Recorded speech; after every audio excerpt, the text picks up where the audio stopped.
Hey guys, Sublord here, back in with another action figure review of one of my favorite deep cuts from G.I. Joe Classified series. We're going to be taking a look at the Wal-Mart exclusive, especially in regards to that Cthulhu-headed mother trucker crystal ball, which I still can't seem to find to save my life. Thanks, Wal-Mart, you suck.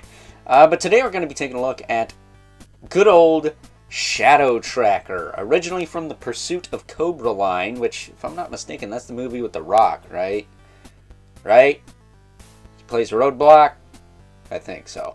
But at any rate, this is brought to us by the fine folks over at Hasbro, as well as my good buddy Tee Bizz. Shout out to Tee Bizz. I will leave a link in the description below to his YouTube channel, so you can head on over there and give him a subscribe on your own time.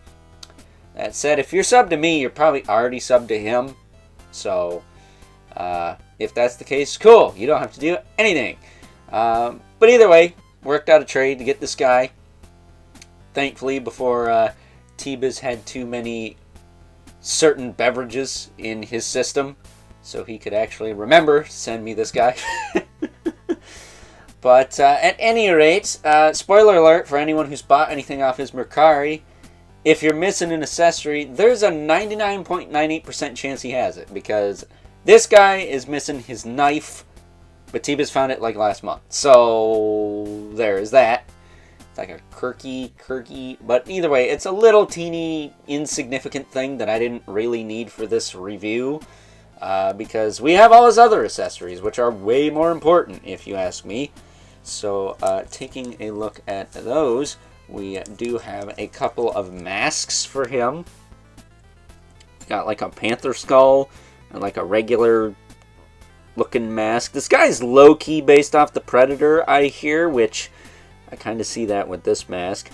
But this is definitely more of like a panther skull mask with some fur on it. That's pretty cool. I'm probably going to give him this. Even though the skull mask he's got looks very much like some kind of voodoo witch doctor thing. So I do like that quite a bit as well. We also have a tomahawk, or Tommy's hawk, if you're in the know. But he does have a place to store that on his hip there. So there's that. Very cool.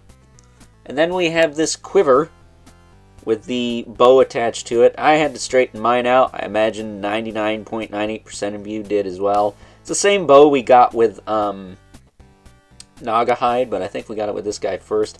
Naugahyde's was a lot gummier. This guy's a lot more stiff. But if you heat up this clip on the back, you can get it in and out. That's what she said. There's also a loose arrow in here you can pull out and attempt to pop back in. What the crap? There we go.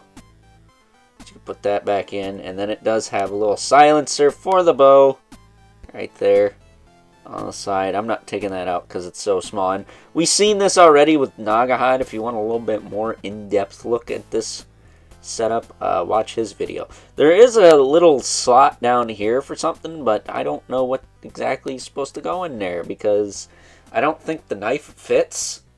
Maybe the handle fits. I'd have to test it, but yeah, that's an enigma to me right now. So I'm not exactly all too worried about that. But that's all you get for accessories. That's good enough, I think, because top of that, you also get a pretty sick looking figure. He's got one shoulder pad over here. Is that a skull too? I think it is. It feels like it's got little eyes on it. It is a skull, isn't it? That's cool. He's got this kind of sash around his waist. You can kind of shift it out of the way so you can access the legs, but it's meant to sit a certain way, this way to be exact. It's got a rope, some beads tied to it. Definitely like some voodoo witch doctor vibes from this guy, especially when you look at that face. It's a creepy looking customer right there. He's also got this little bone necklace. This little skull and some teeth sticking off it. He's got some armored gauntlets. A little bit of fur on there.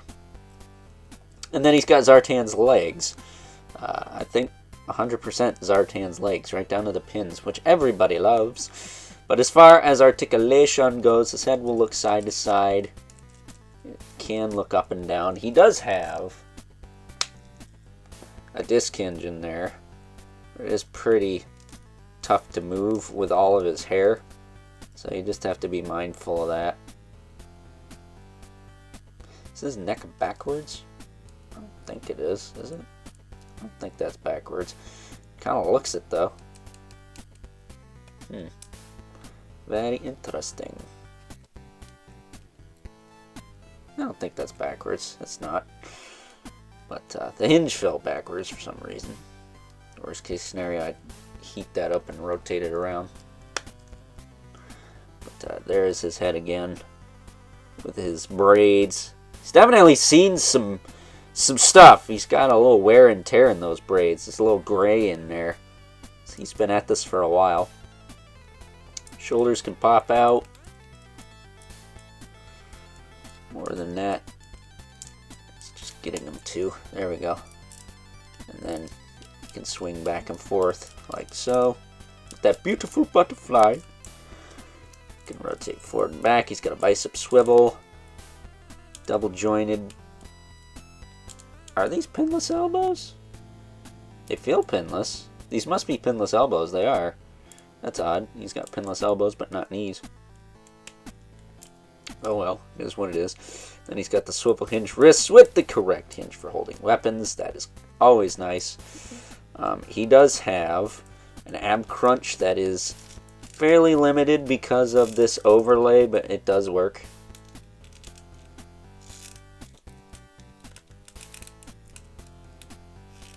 I would argue you get more play out of the ball peg in the waist, which does turn.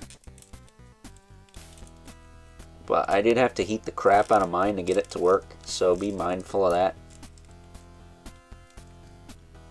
Of course, this can get out of your way. He's got the drop down hips, which aren't too loose, so that's fine. He can kick forward and back, out, back down, thigh cut. Then he does have double jointed knees. Can crunch up probably a little more than that. This side does have that little kind of pouch for that tomahawk on the side there, so you got to be mindful of that.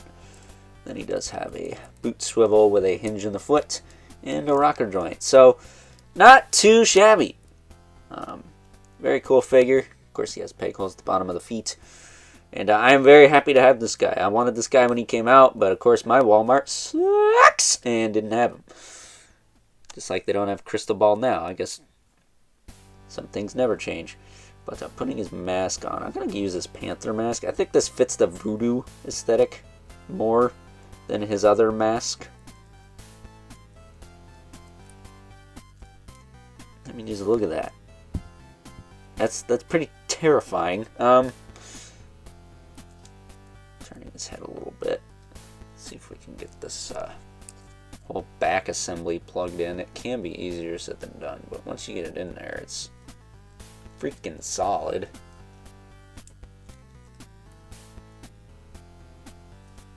There we go. Got that going on. And last but not least, we gotta slip in the tomahawk. That sounded suggestive.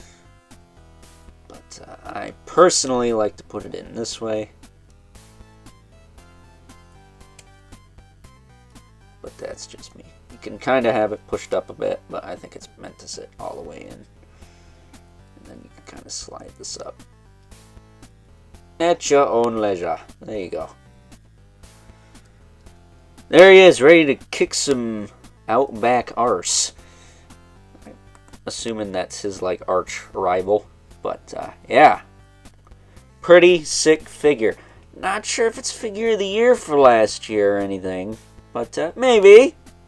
He did come out last year, if I'm not mistaken. And he is pretty freaking cool. But he is a Walmart exclusive. I tend to deduct points for, exclusivity. Because sometimes they're just too hard to get. I will put that there. So we can bring in a comparison. the only other Joe I have handy. We got Morat, also a Walmart exclusive, and also from Tee Bizz. Because, of course, for the spooky season, it just makes sense to look at the zombie Cobra guy. Maybe someday we'll get the zombie Vipers. I don't do the army builders from this line anymore, but this guy's technically got a name, so I just kind of rolled with that. Setting him aside so we can bring in our 2 regulars. The Mythic Legion's Brother Mandibilith. Right there. And the infamous Uncut Spawn, who as usual towers over everyone. But if we take this mask off, Panther mask, and we just leave him with the skull, he does kind of remind me of Chapel with long hair, in a sense, so that's kind of cool, I guess. So that being said, it's time now that we wrap things up with some final thoughts. Overall, and aside from the limited range in the torso, yeah, this is a really cool figure. Unfortunately, locked behind that Walmart exclusive hurdle, but if you can manage to pick this guy up, I don't think he goes for too much on the aftermarket. I would imagine the likes of Crystal Ball or something shiny and new go for more than he does, but you never know, I guess. So, with that being said, hope you guys enjoyed this review. Until next time, I'll catch you guys later.